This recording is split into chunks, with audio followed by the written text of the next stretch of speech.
খোদায় পাইয়া আল্লাহ রে পাইয়া বিশ্ব বিজয়ী একদিন ছিল যারা আল্লাহকে হারিয়ে ভীত পরাজিত আজ দুনিয়ায় তারা আল্লাহর সঙ্গে যুক্ত সদাই ছিল যাহাদের মন দুঃখে রোগে শোকে অটল ছিল যাহারা সর্বক্ষণ এসে শয়তান ভোগ বিলাসে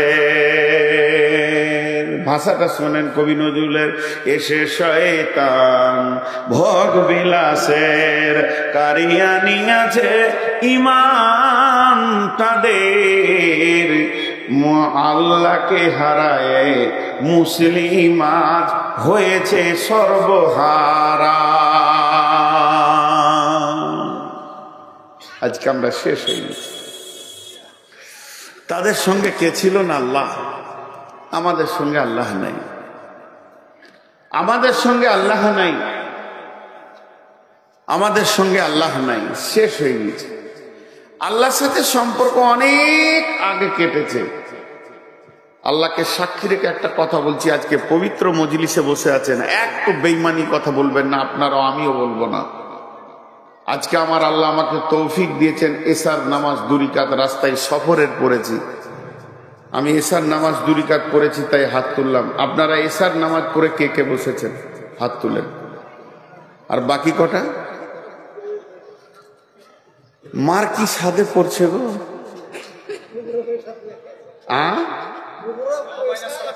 যাই করেছেন এশার নামাজ পড়েছেন কিনা আর বাকি যেগুলো হাত উঠলো না আহা এরা বজরঙ্গের থেকেও খারাপ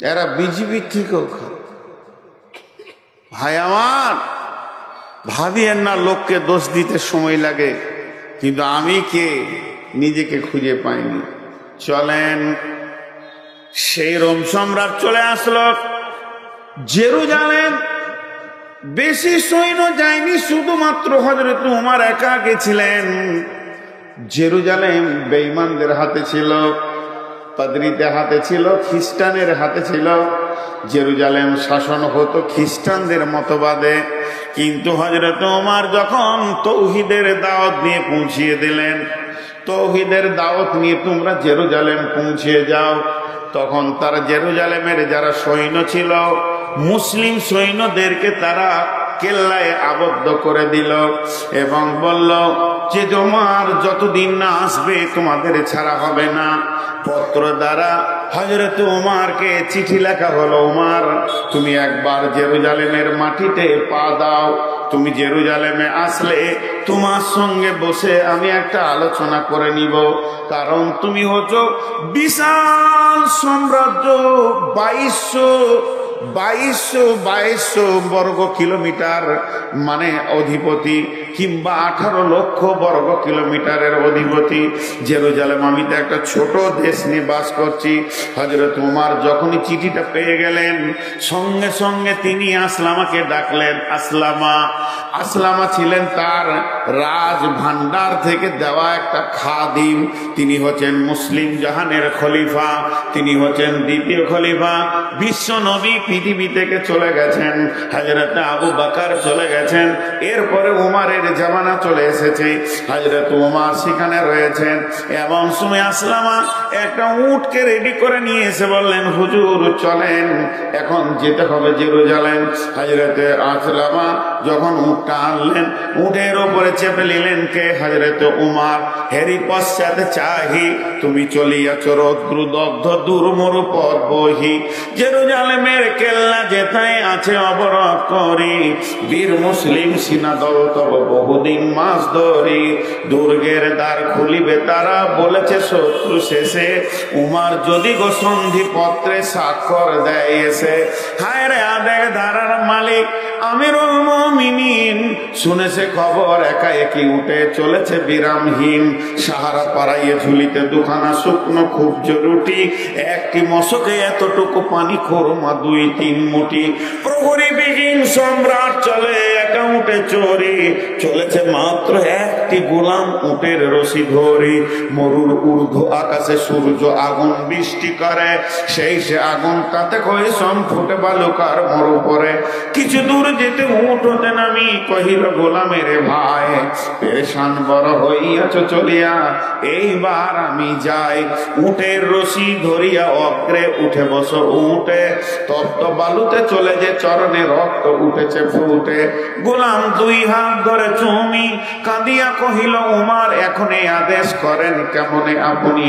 গোলাম রহিবে উটের পিঠে আরাম করিয়া বসি, আর হেঁটে যাবে খলিফা উমার ধরিয়া উটের রশি। খলিফা হাসিয়া বলে, তুমি জিতে গিয়ে বড় হতে চাও ভাই রে, এমনই চলে রোজ কিয়ামতে আল্লাহ যেদিন বলিবে উমার রে, করিনি খলিফা মুসলিম জাহানের তারে সুখ করে তোরে। কি জবাব দিব, কি করিয়া মুখ দেখাবো রসুলের ভাই? আমি তোমাদের প্রতিনিধি মাত্র, মোর অধিকার নাই। আরামে সুখের মানুষ হইয়া মানুষের নিতে সেবা, ইসলাম বলে সকলে সমান, কে বড় ক্ষুদ্র কে বা। উমার চড়িল গোলাম চড়িল উটের পিঠে, উমার ধরিল রশি, মানুষের স্বর্গে তুলিয়া ধরিয়া ধুলাই নামিল শশী। এই অবস্থায় যখন যাচ্ছে, খলিফা উটের রশি ধরে আছে, গোলাম উটের ওপরে চেপে আছে। এখন জেরুজালেমের কোম্পানি মেজর জেনে নিয়েছে, চলো চলো চলো বর্ডারে যায়। বিশ্ব একটা বিরাট বড় দেশের মালিক আমাদের দেশে আসছে, তাকে সুস্বাগতম দিব, স্যালুট জানাবো। কোম্পানি মেজর সৈন্য নিয়ে গিয়ে বর্ডারে অপেক্ষা করছে। দেখছে বহু দূরে একটা উট, তার সামনে কোনো আর প্রহরী নাই, কোনো সিকিউরিটি নাই, কোনো গার্ড নাই, কোনো বন্দুকওয়ালা কিছুই নাই। তিনি একাই আসছেন।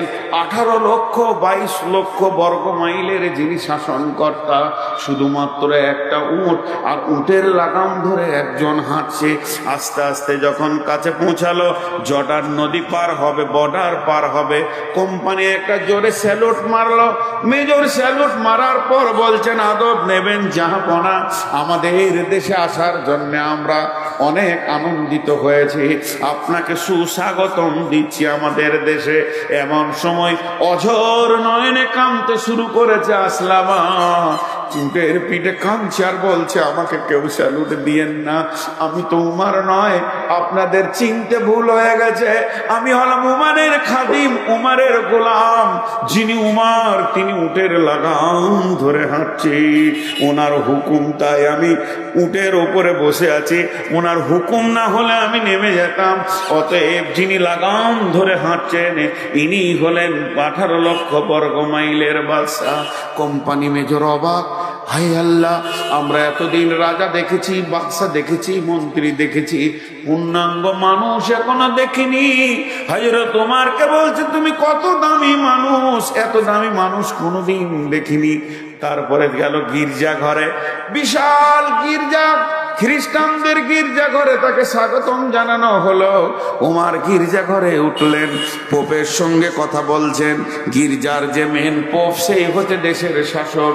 কথা বলতে বলতে হঠাৎ তোমার পোপকে বলছেন, ছোট হয়ে আদবের সঙ্গে বলছেন, হযরত ভাই আমার, একটু আমাকে ছেড়ে দেন, আমি 2 রাকাত নামাজ পড়ে আসি। গির্জার পোপ তখন অবাক, এত বড় মানুষ, এত বড় দাপটওয়ালা মানুষ আমার কাছে ছুটি চাইছে, কেমন কথা? তার দিলটা গলে গেল। তখন তিনি বললেন, আমাদের এই আঙ্গিনায় গির্জায় পড়িলে নামাজ হবে নাকি কবুল আল্লাহর দরবারে? একবার আপনি এখানে নামাজটা পড়ে নেন। তখন হযরত উমর উদাহরণ বুঝালেন, ভাইয়া শুনেলেন, আমার সৈন্য বড়, দেশ বড়, ক্ষমতা বেশি। আমি যদি গির্জাতে 2 রাকাত নামাজ কোনো কোণে পড়ে নি, আমার সৈন্যরা ভেবে নেবে হযরত তোমার ইশারা করছে গির্জাটাকে ভেঙে দিয়ে মসজিদ করে নাও। এটা তো আমার আল্লাহ হুকুম দেয়নি, এটা আমার নবীর বিধান নয়। করো মসজিদ, গির্জারে ভেঙে মসজিদে মুসলমান। এ কোনো দিন হতে পারবে না। আমাকে ফাঁকা জায়গায়, একটু ফাঁকা খোলা মাঠে 2 রাকাত নামাজ পড়ার সুযোগ দেন। যখনই এই কথা বলা, তখন সারা জেরুজালেমের যিনি শাসনকর্তা পোপ এইভাবে ওমরের হাতটা ধরে বললেন, আশহাদু আল্লা ইলাহা ইল্লাল্লাহ ওয়া আশহাদু আন্না মুহাম্মাদান আবদুহু ওয়া রাসূলুহু। রাগ করিয়েন না। পশ্চিমবঙ্গে আমার যথেষ্ট বদনাম আছে। আমি কমেন্টগুলো দেখি না তা নয়, দেখি। পরিস্থিতি আমাকে বেকন্ট্রোল করে রেখেছে। হয়তো 25 সালের শেষ দিকে, মানে আমার আর 10 দিন জালসা আছে, 10 দিন মনে হয় 11 দিন হবে, 11-12 দিন। যাক, 1 মার্চ আমার শেষ জালসা। এবছরকার মতো গুটিয়ে গেল। এপ্রিলে 10-20টা যায় আছে, এবছরকার মতো গুটিয়ে গেল। আগামী সিজনে হয়তো বেঁচে থাকবো কি দেখতে পাবেন ফিলটা আল্লাহ জানে না। আল্লাহ জানেন, আমি জানি না। আল্লাহ জানেন আমি এই ফিলটা থাকবো কিনা। একটা কথা বলে যাচ্ছি,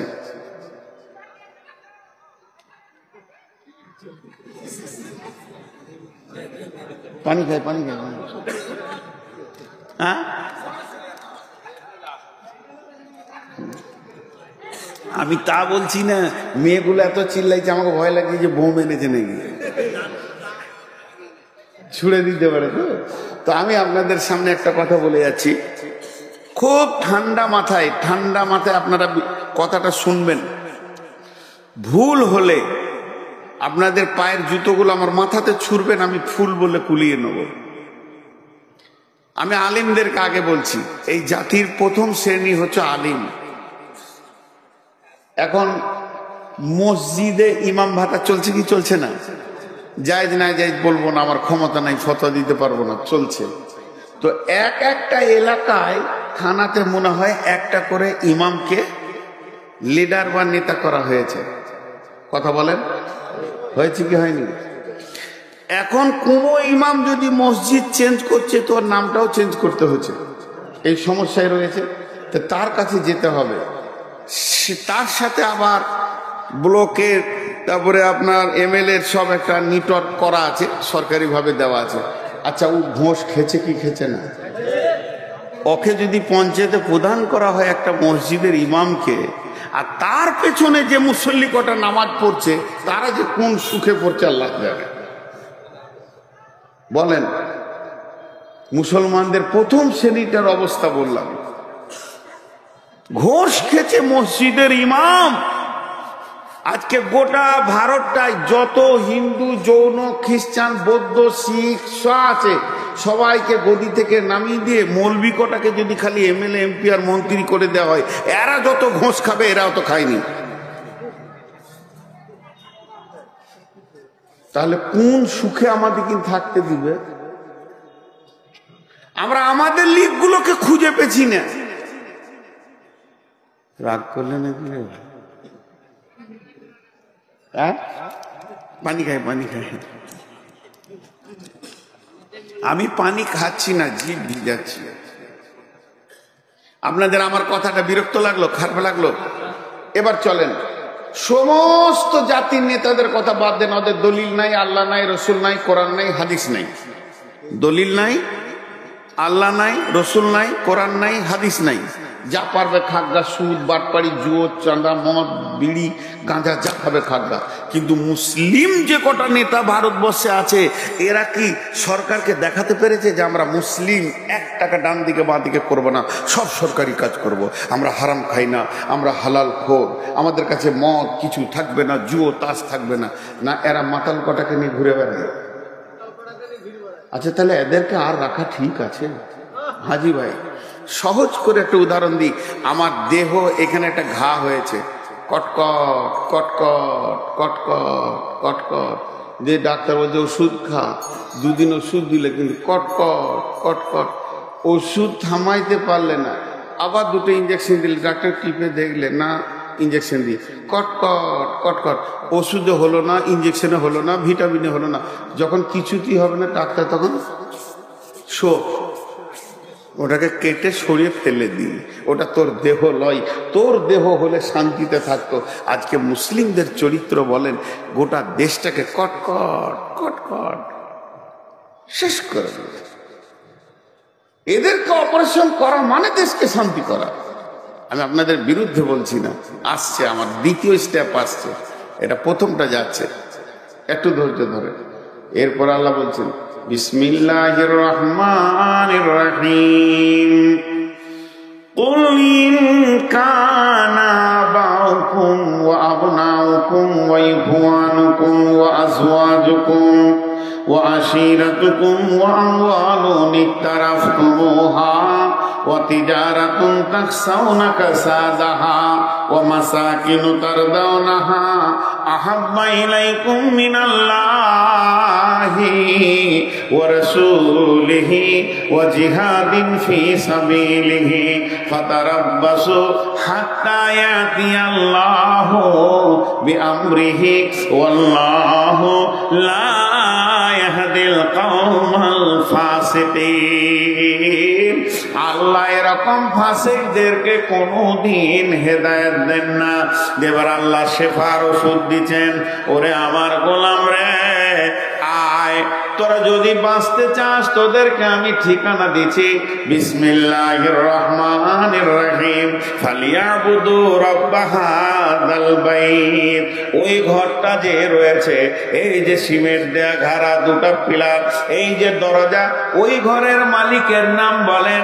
এই ঘরটা আব্দুল জব্বারের, এই ঘরটা জমিরুলের, এটা সফিরুলের, এটা শফিকের, এটা মফিকের, এতগুলো ঘরের মালিকের নাম আছে। মসজিদের মালিককে, এই মালিকের নাম হচ্ছে আল্লাহ। আল্লাহ তাবারাক ওয়া তাআলা বলছে তোরা বাঁচবি, তোদের পিঠের চামড়া কেউ নিতে পারবে না। একটা কাজ কর, ফালিয়াবুদু রাব্বা হাযাল বাইত, এই ঘরের মাবুদের পায়ের কাছে তোরা উবুর হয়ে পড়ে যা আর ডুকরে ডুকরে কাঁদ। একবার আল্লাহকে রাজি করেলে সেকেন্ড লাগবে না, বিশ্বটা তোদের হাতে দিবে। যেমন তোদের পূর্বপুরুষেরা রোমকে দখল করেছে, জেরুজালেম দখল করেছে, বাহরাইন দখল করেছে, সাহাবীরা যেদিকে হেঁটেছে জয় আর জয়কার, জয় আর জয়কার, কোথাও ফিরে আসেনি। কেন? তারা আল্লাহকে সঙ্গে নিয়েছে। বন্ধুরা আমার, আবু জাহেল, আবু সুফিয়ান আর উমাইয়া বেঈমানেরা কোনদিন বিশ্ব নবীর সঙ্গে লড়াই করে যখন পারছে না, তখন তারা গোয়েন্দা পাঠালো, যা তোরা সাহাবীদের ভিতরে থাকগা। মুনাফিকরা এসে সেখানে থাকতে শুরু করে। কি করে কেমন করে অস্ত্র চালায়। হযরত আলীকে যখন দেখা যায় জিহাদের ময়দানে, মনে হয় সিংহের মুখ দেখছি। উমারকে দেখলে মনে হবে পাগলা সিংহ দাঁড়িয়ে আছে, কলিজাটা চাবিয়ে খেয়ে নেবে। এই লোকগুলি এত ভয়ানক, জিহাদের ময়দানে